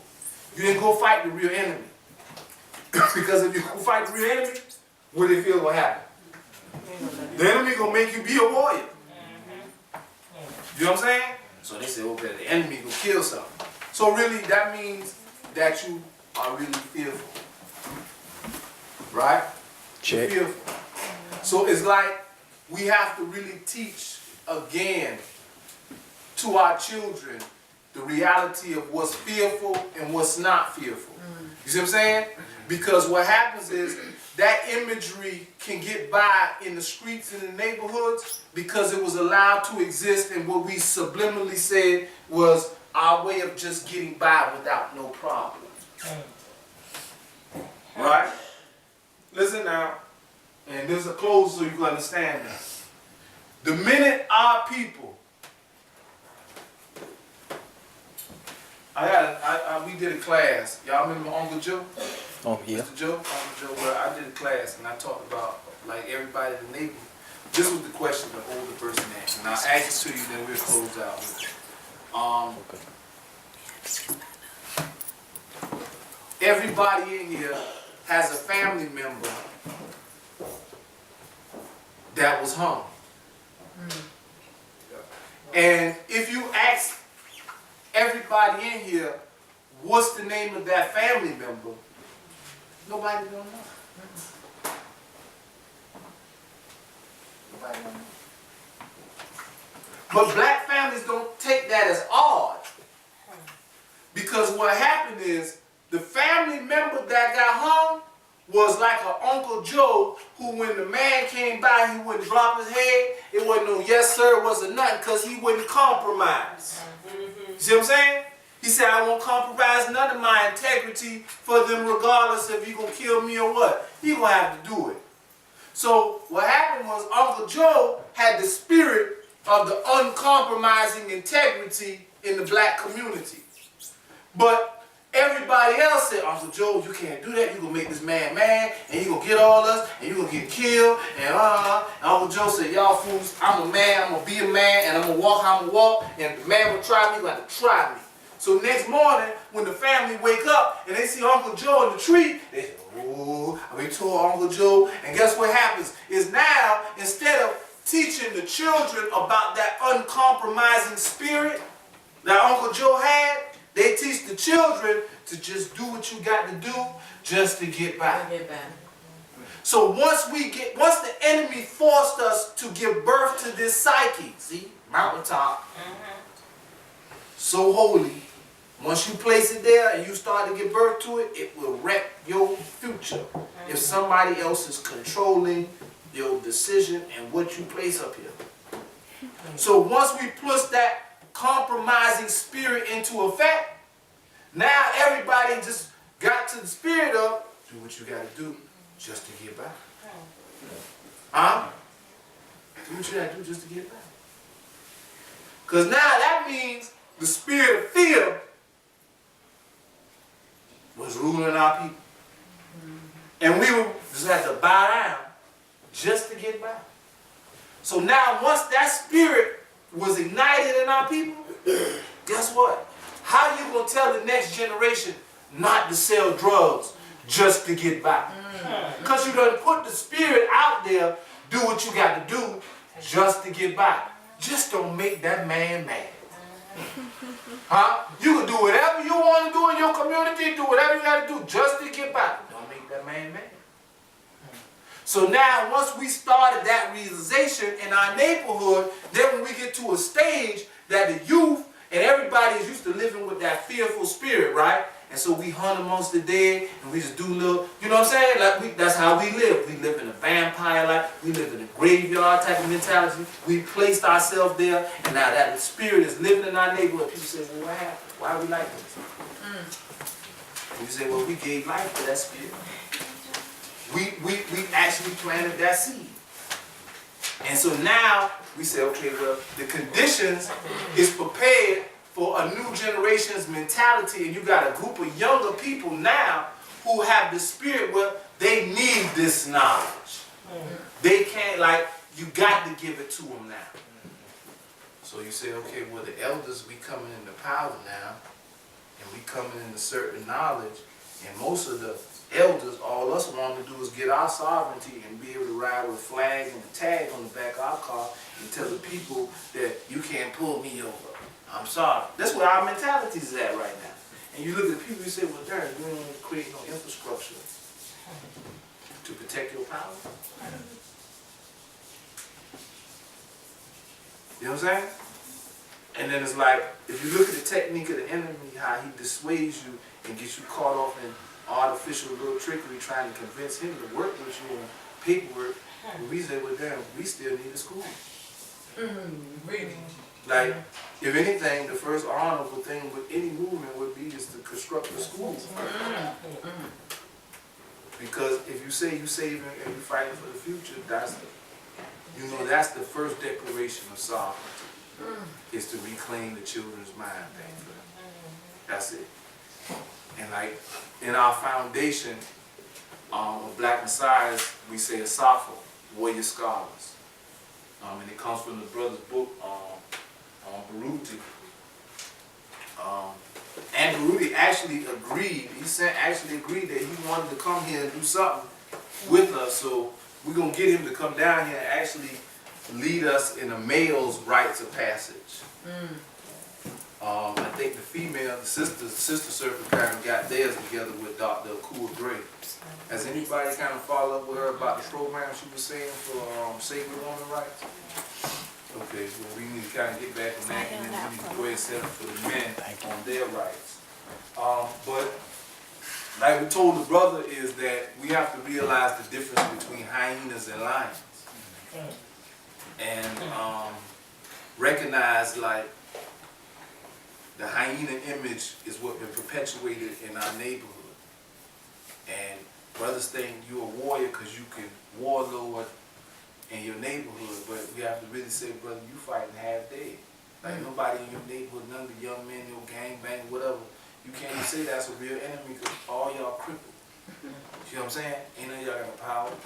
So if you really give certain power, come and learn what's the real fight against the real enemy and stand up on that truth, then you're aligned. So it's like we have to create that. Now, I say that to say this too with you, because we closed out, it's done. Like the lesson is done, but I'm going to say the last few things to make you understand. And I ask you if there's any questions.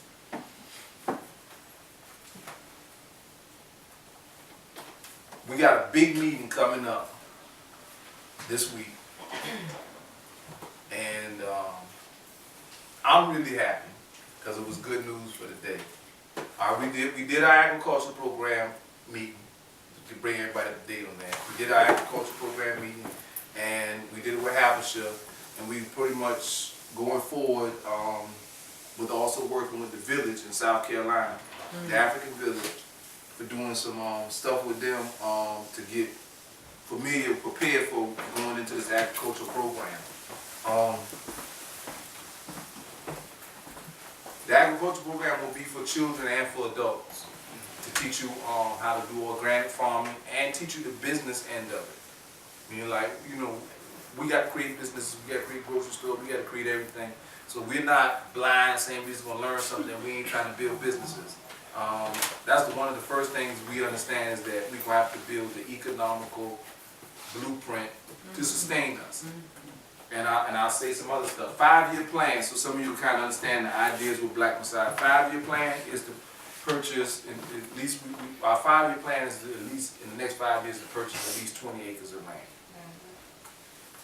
Purchase of 20 acres of land in rural areas. Most likely we're purchasing, we're trying to purchase land in Belize. Why Belize? Because the UNIA, which we're a branch in a sister, I won't say sister, brother, sister organization of UNIA and Collective Black People's Movement. The UNIA under Marcus Messiah Garvey was accepted as a government. You understand that? So when people are fighting to get governmental recognition for their sovereign status, you have to first go at least to where somebody already laid the foundation and got us as the Africans of the diaspora recognized as a government, and use that umbrella to build from. You got to understand that? So the UNIA is pretty much, I've watched everybody from Moore Science Temple, everybody, even with the Washita, with sister, they call hell, the people just, they battle. But I watched with the UNIA, based on some of the stuff that Marcus Garvey did, and what happens is, Marcus Garvey was so influential with so many African black leaders trying to learn to understand independence, that they are more than ever willing to acknowledge UNIA in its governmental status. So our objective is in 5 years to purchase 20 acres of land. Now, our objective is to find land that has no plumbing, no electricity on it. So what happens is you end up buying this land for maybe $200, $250, $300, $500 an acre, you know, which many of us take for granted, which you'll understand later on. Like, and I said at the beginning about African countries without resources, right? People accept positions of government because they perceive that the government can protect and secure them in a time of trouble. Right. Correct? Right. If we know this, 5-year plan, 10 acres, 5 acres of a hemp field. Hemp. Why would hemp be so important? Because hemp can be made into a biochemical fuel. You can take hemp, make fuel, you can make flour, you can make milk, you can make paper, you can make clothes. So you have the ability to sustain your people in a time of need. You grow hemp and moringa. Moringa has so many nutritional balances that means at any point in time that you go through a stage where a grocery store closes that, you can still maintain. There's a white boy in Atlanta, we're going to get with him, we're trying to plan now to get with him. He teaches people how to convert their car to operate on these biofuels. All right. So we get a brother, he's already mechanic. We got 2 brothers as Black Messiahs that's here that they do mechanic work. They're not here now. If we got to pay them to go learn, pay for them to go learn the process, that's what we'll do. So that means that then you're securing and setting a plan that in the plan of future, if something goes wrong, you can take care of yourself. So you buy that, then we buy another, we'll purchase another thing what's called mountain or desert land. Why would we purchase that? They're dirt cheap. Why would we purchase it? Cactus. Well, cactus for the desert land. We use that for profit. Actually, we purchased it because it was called mineral rights. Because you could take, any of you could do this still. I'm just giving you ideas too that you could do. Mineral rights. You can go buy mountain land, desert land, everything like that for dirt cheap. What you do is then you notify one of these companies that do elemental mining that look for certain things, mineral mining, and you tell them, okay, I don't mind if you go test my grounds to see what mineral I got. Because what you got to do is file for your mineral rights. You understand? Okay. Don't just think you got your mineral rights. File and make sure you file to secure your mineral rights. Now, what happens is this company goes on the land. You don't live there, you ain't building no house, right? They go on the land, they do mineral rights, they find a certain amount of minerals on it that they